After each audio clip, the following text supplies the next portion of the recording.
Olá pessoal, parei aqui um pouquinho aqui para meditar uma passagem bíblica em 1 Reis capítulo 20, a vinha de Nabote. A Bíblia nos relata a história de Nabote, uma história marcante e chocante. Nabote era um homem que temia o Senhor, era um homem que tinha o seu compromisso com Deus, tinha recebido a sua herança, que foi a sua terra, desde a época que foi repartido através de Josué, que não conquistou Canaã. E a Bíblia diz que Nabote tinha uma vinha maravilhosa, uma vinha cuidada, uma vinha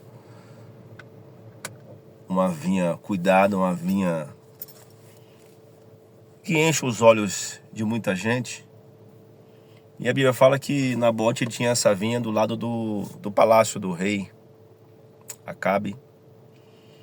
E Acabe logo colocou os olhos nas vinhas de Nabote. E naquilo que ele coloca os olhos na vinha, seus olhos se enchem e ele quer a vinha de qualquer maneira. Ele chega até Nabote, o rei Acabe, e fala: me vende a sua vinha. Nabote fala: olha, eu não posso vender minha vinha, porque a vinha é herança dos meus pais, essa herança aqui já está na família já faz muitos anos, eu não vou vender a vinha. Não, mas vamos negociar, eu pago o dobro, eu te dou outra terra em outro lugar que você quiser. E Nabote insistiu, falou: não, meu rei, eu não posso vender aquilo que Deus me deu, aquilo que é a herança que meus pais me deu. Jamais eu vou vender minha vinha. Não posso. A minha vinha não está à venda. E a história de Nabote nos conta que quando o rei Acabe chega na sua casa, ele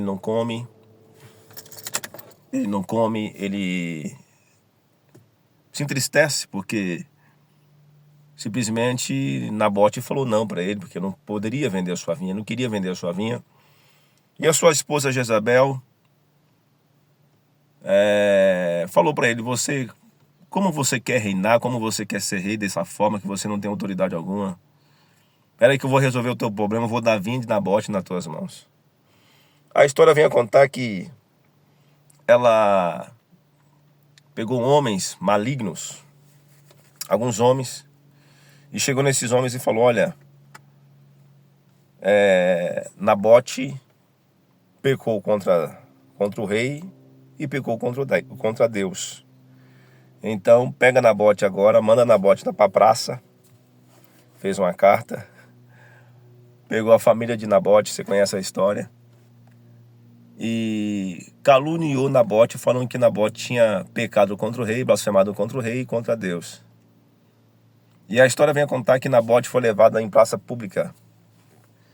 E os homens malignos, filhos de Belial, as suas falsas testemunhas, falando que Nabote tinha pecado contra o rei, falando que Nabote tinha pecado contra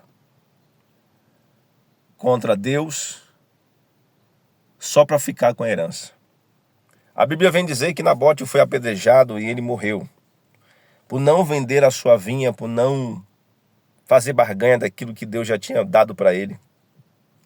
Mas a história vem a contar que ele morreu, desceu à sepultura, e logo depois houve uma profecia contra Jezabel, e logo essa profecia foi cumprida lá na frente. E aqui a gente aprende a lição. Quantos homens e quantos servos de Deus têm sido injustiçados porque não quis vender a sua herança, não quis fazer barganha, não quis se entregar. E por manter-se fiel a Deus, por manter um compromisso com Deus, esses homens foi caluniado, perdeu tudo que tinha, por não querer ceder aquilo que o diabo queria para a sua vida. Agora, quantas pessoas sendo injustiçadas nesse país? Homens sendo presos por coisas que não fez. Pessoas sendo injustiçadas por coisas que não praticou. Pastores sendo caluniados por coisas que não praticou. Uma das piores coisas que tem é a tal da calúnia. A Bíblia condena isso. A calúnia, a difamação. Imagine você culpar uma pessoa por uma coisa que a pessoa não fez. Nabote foi injustiçado, porque não quis vender a sua vinha. Não quis se vender, não quis vender a vinha, foi injustiçado. Perdeu a vinha, perdeu a vida, mas ele não se vendeu. Fica aqui essa história, essa meditação. Perca o que tem que perder, mas não perca a presença de Deus na sua vida. Não perca o Espírito Santo. Pode julgar você, pode condenar, pode caluniar você, pode falar qualquer coisa. Mas desde que você não faça, desde que você não pratique, desde que você não peca contra Deus, é isso que importa. Eu lembrei de José. José estava com seus afazeres na casa de Potifar, tomando conta. De repente a mulher de Potifar colocando os olhos nele, falando para ele, insistindo com ele para deitar com ele. E ele falando não, não, não, não. Resistindo à tentação, resistindo ao mal. E de repente aquela mulher agarra a sua capa e fala para o seu marido que José tentou estuprá-la, abusá-la. E a história vem a contar que José ele foi preso.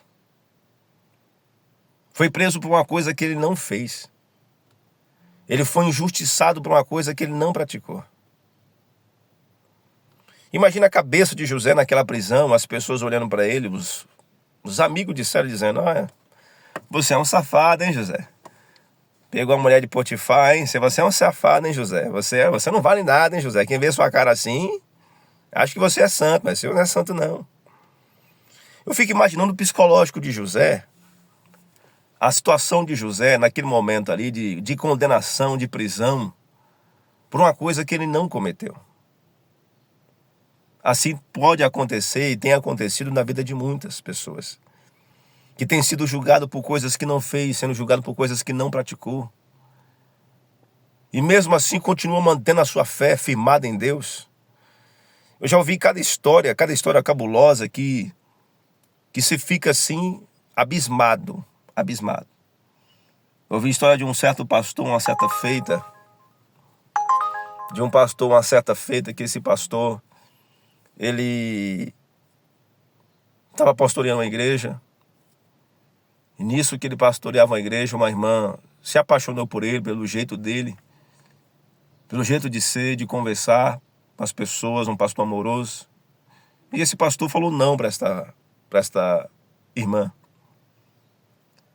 Falou não para essa irmã, não ficou com essa irmã. E no belo dia, essa irmã, no meio do culto, levantou e disse, o pastor é o meu amante. No culto lotado, a igreja lotada. E de repente o pastor falou, que é isso, mulher? O Senhor é o meu amante. Eu falei, que loucura que é essa? O Senhor é o meu amante porque, para todo mundo saber que ele é meu amante, ele tem uma mancha, ele tem um sinal na genitália dele, e logo a mulher dele acreditou, porque só a mulher conhecia.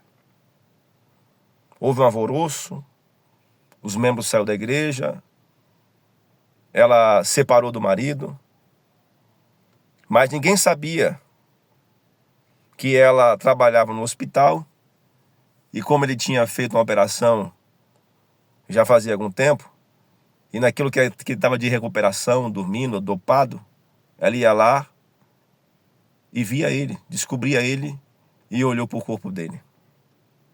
Mas isso nem passava pela cabeça dele, porque nem pensava nisso, que estava dormindo.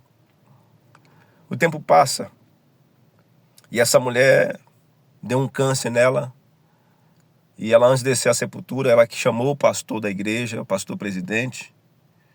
Naquilo que ela chamou o pastor presidente, ela fala toda a verdade. Pastor, lembra do pastor fulano de tal que passou na igreja, na congregação tal? Lembro. Que que supostamente eu saí com ele. Lembro dessa história? Pois é, pastor. Eu não saí com ele. Eu inventei tudo isso aí porque eu queria sair com ele, mas ele não deu moral pra mim, então eu resolvi destruir o casamento dele. E eu tô com câncer, eu tô morrendo, e eu quero pedir perdão a Deus, em primeiro lugar, pedir perdão ao Senhor, pedir perdão a Ele pelo que eu fiz com ele. Aí o pastor presidente ouviu essa história, foi atrás desse pastor que estava morando longe, numa chácara. Quando chegou lá, ele levou uma comitiva dele, levou a carteirinha dele de pastor e falou: olha, pastor, tá aqui a carteirinha. A fulana de tal procurou nós e falou que era tudo mentira, que inventou isso aí, e contou toda a história para ele. Ele disse: por acaso vocês vai devolver minha família de volta? Porque o pastor presidente foi lá com o intuito de voltar ele a ser pastor e colocar ele para dirigir uma igreja novamente. E ele respondeu: você vai dar meus filhos de volta? Você vai entregar a minha esposa de volta, que ela casou com outro? Não, não vou conseguir fazer isso, meu Senhor. Então eu não quero pastorear a igreja mais. Então aprendemos aqui uma lição que a calúnia existe. Antes de você ouvir qualquer coisa por aí, pega a pessoa que está sendo vítima, senta com ela. Procura saber a verdade da boca dela. Não da boca de alguém que não gosta da outra pessoa, que odeia a outra pessoa. Procura saber a verdade. E não puxa a sardinha, procura saber somente a verdade. Porque o que mais tem hoje, o que mais tem é homens e mulheres sendo injustiçados por coisas que não fizeram, por coisas que não praticaram. Então a gente precisa aprender a lição que não podemos julgar alguém, apontar o dedo para alguém e falar que alguém fez tal coisa, tal, fez aquilo, fez isso. Porque onde nós julgar alguém, Deus nos julgará pelos nossos atos. Porque o que mais tem hoje são pessoas injustiçadas, perdendo tudo que tem por coisas que não fez. Nabote perdeu tudo. Perdeu casa, perdeu a sua vinha, perdeu a sua família morreram, se perdeu. Mas ele não se vendeu. Ele não deixou se levar. Ele não entregou-se a sua vinha, a sua herança que Deus lhe confiou. Fica aqui essa palavra para o seu coração: não se venda. Não entregue a herança. Ainda que todo mundo te condene, ainda que todo mundo não acredite em você, Deus sabe o seu deitar, o seu levantar. Deus conhece a sua vida. Deus sabe a sua comunhão que você tem com Ele. Não adianta você tentar provar para a pessoa que você não fez nada, que você é inocente. Quanto mais você tenta provar, mais a pessoa procura alguma coisa em você para tentar te desmoralizar. Então, se você não deve, fique em paz. Só dobra o seu joelho, fala com Deus. Fala com o Espírito Santo de Deus, fala com Deus e acredite que Deus ele tem um poder de mudar a história, que Deus tem um poder de entrar com providência sobre a sua vida. Acredite que Deus um dia vai chegar a hora que Deus vai fazer a justiça. Eu sei que o processo é difícil, o processo da calúnia, daquele tempo que você está vivendo de calúnia, de defamação, coisas que você não fez, que você não praticou. Eu sei, porque eu tenho vivido isso. Tenho vivido isso. E às vezes você tem que se segurar e dizer: não, eu sou forte. Não chorar na frente das pessoas, mas chorar diante do Deus que você serve. Porque só Deus vai poder te resolver o seu problema. Dobrar o seu joelho, consagrar a sua vida e dizer: Deus, o Senhor sabe todas as coisas. O Senhor conhece o meu deitar, o meu levantar. O Senhor conhece a minha vida. Perca tudo, irmão. Perca igreja. Perca família, se for possível. Fazer o quê? É uma coisa que você não queria perder. Mas não perca a presença de Deus. Não peque contra Deus. Não entristeça o Espírito Santo. Tenha temor e tremor diante de Deus. Procura fazer certo, mesmo que o mundo está fazendo tudo errado contra você. Procura fazer o que é certo, o que é justo, o que a Bíblia diz, que a palavra de Deus nos ensina.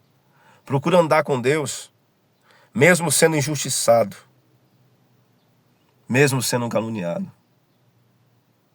Permaneça na posição. Permaneça de pé. Ainda que derrame o seu sangue, como derramou o sangue de Nabote. Ainda que te joga você numa prisão, como lançou José na prisão. Mantenha firmado em Deus, sempre com fidelidade. Ainda que você perde tudo como Jó perdeu tudo. Perdeu família, perdeu os filhos, perdeu os bens. Ficou sofrendo com doença e mesmo assim sendo fiel. A história de Jó é muito bonita, mas durante o processo da sua vida, da provação de Jó, foi um processo doloroso. Onde os teus amigos de Jó começaram a dizer: Jó, você fez alguma coisa. Não, tem coisa errada aí. Você praticou coisa errada, não é possível. Olha, você perdeu tudo que tinha. Você pecou contra Deus, você fez alguma coisa errada. Confessa, Jó. Confessa, Jó, que você pecou contra Deus. Confessa. Confessa que você está no errado, está no erro, está no pecado. Confessa, Jó. Perdeu as fazendas, perdeu os empregados, os filhos morreram, todos morreram. E a sua esposa está dizendo aí: amaldiçoa o seu Deus e morre também. E agora você está doente. Olha para a sua vida, você fez alguma coisa. E Jó dizendo: não fiz nada, gente. Eu tenho um temor de Deus, eu amo Deus. Eu não fiz nada. A vida de Jó não foi fácil. A vida de Jó foi muito complicada. Mas sabe o que Deus fez? Deus honrou. O processo foi doloroso. Pegando um caco de telha, se coçando. As pessoas apontando um dedo, julgando.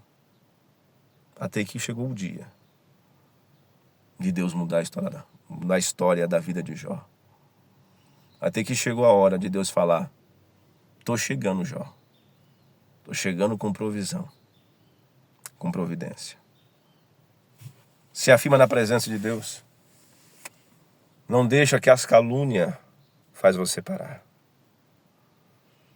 Não deixa que as percas faz você desistir do propósito de Deus. Medite nesse versículo que eu quero deixar para você. Que é um versículo que eu estou firmado nele. Filipenses capítulo 3. Filipenses capítulo 3. Filipenses capítulo 3, versículo 12, que diz: não que eu tenha já recebido, ou tenha já obtido a perfeição, mas prossigo para conquistar aquilo que para também fui conquistado por Cristo. Irmãos, quanto a mim, não julgo há de haver alcançado, mas uma coisa faço, esquecendo das coisas que ficaram para trás e avançando para as que estão diante de mim. Prossigo para o alvo, para o prêmio da soberana vocação de Deus em Cristo.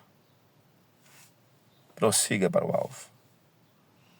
Esquece a injustiça que está acontecendo. Esquece aquilo que você tem vivido de mal. Olha para o alvo, para o prêmio que virá depois disso. Segue em frente, teme a Deus, se afirma na presença de Deus e deixa quem quiser falar. Deixa quem quiser se levantar o mal contra você. Desde que você não faça e você não peque contra Deus. Um dia, Deus vai fazer justiça. Um dia, Deus ele vai agir. E quando ele agir, ele vai fazer igual fez na vida de Jó. Deus vai mandar para sobrar na sua vida. Para sobrar, para sobrar. Deus vai mudar o seu cativeiro. Vai mudar a sua situação. Vai fazer coisas na sua vida extraordinária que hoje você não entende. Mas amanhã você vai entender. Amanhã é outro dia. Se afirma. Mantenha-se fiel. Fica afirmado. Continua orando. Continua buscando. Porque Deus, Ele vai agir em seu favor. Deus te abençoa. Fica na paz e até a próxima.